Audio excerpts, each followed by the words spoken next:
Hello guys and welcome back to my channel. Today in this video I'm going to show you how to simply add the TBS Crossfire Micro TX to the Taranis X-Lite. This is going to be a very simple mode that is not going to require you to open up your Taranis X-Lite, and first of all I would like to thank Jakub Steiner for posting up the diagram online that showed me how to do it. As you can see, inside the module bay of my Taranis X90 Plus there are 5 pins, and these pins are connected directly to this port of the TBS Crossfire Micro TX. Now on the Taranis X-Lite it's a little bit different because inside the module bay we can find 8 pins. So thanks to Jakub diagram, now I'm going to show you how to wire it up. So basically, as you can see in the diagram, we need to connect the right 5 pins to the back of the Crossfire Micro TX.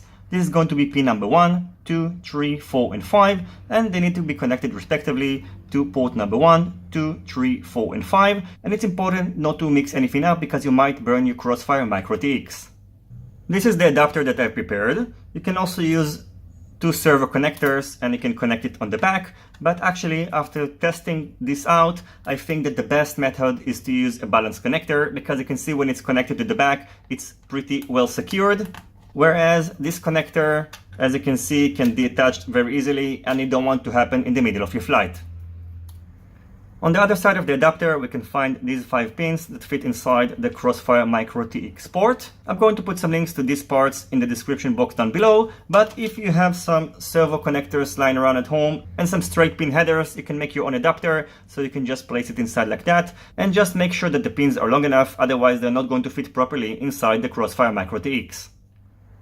Now before powering up the module, I have a small suggestion for you. You can see that I can connect the male connector this way and the other way, and this is not the correct way and it might burn the Crossfire Micro TX. So what I recommend to do is to glue something on the side of the male connector. You can see that now I won't be able to connect it the wrong way because it is simply blocked and you can only connect it in this manner.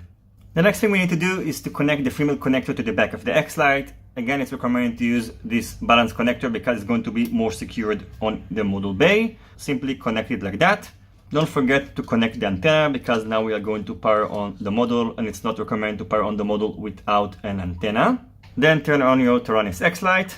Welcome to OpenTX. Throttle warning. I've already placed the micro SD card inside and also copied all the micro SD content into it. I'm going to put a link in the description box down below, so just copy the content to the micro SD card. Then you need to enable the external module, so just tilt the joystick to the right, go to the module setup, turn off the internal RF, and under external RF, now we need to choose CRSF, which stands for Crossfire. And as you can see, now the Crossfire Micro TX was turned on. Now there is a small issue and this guide is not 100% complete, and now I'm going to show you why. Because when you go to the micro SD card and you choose Crossfire, you can see that you can run the script, so you can execute it. It will discover the Crossfire Micro TX, but you just wouldn't be able to access it and bind and configure the Crossfire Micro TX. So it's an issue, which makes it only possible to use this mode if you can borrow from a friend or you have an extra remote controller, and then you can configure the Micro TX using the other remote controller, and then you can just simply use it with the Taranis X-Lite. Another small issue that you will need to deal with is how to properly secure the Crossfire Micro TX to the back of the X-Lite. What you can do is to use the 3M dual lock and place one piece on the X-Lite and one piece on the Crossfire Micro TX. The problem is that if you're going to use the Micro TX on other remote controller, it's going to prevent the Crossfire Micro TX to properly fit inside the module bay of the remote controller. The next thing I've done is to head outdoors and test if the remote controller is working well with my TBS Oblivion, which is using the Crossfire Nano RX. I also tried to control the remote controller using my thumbs, but I just got used to pinching and it didn't work for me, so after just trying it a little bit I went back to pinching.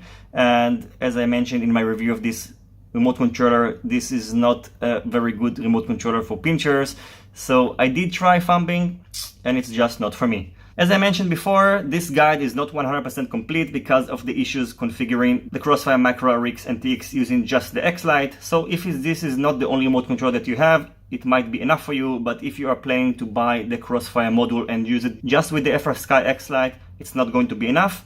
If you do have a solution for this issue, I would love to hear about it, so please let me know in the comment section down below. As always, I thank you for watching my video. I hope you enjoyed it and you find it useful. If you have any questions about this mod, feel free to ask it in the comments section down below. Don't forget to leave a thumbs up if you like this video, and consider subscribing to my channel and hitting the notification bell if you're not already subscribed. See you in my next videos, and goodbye.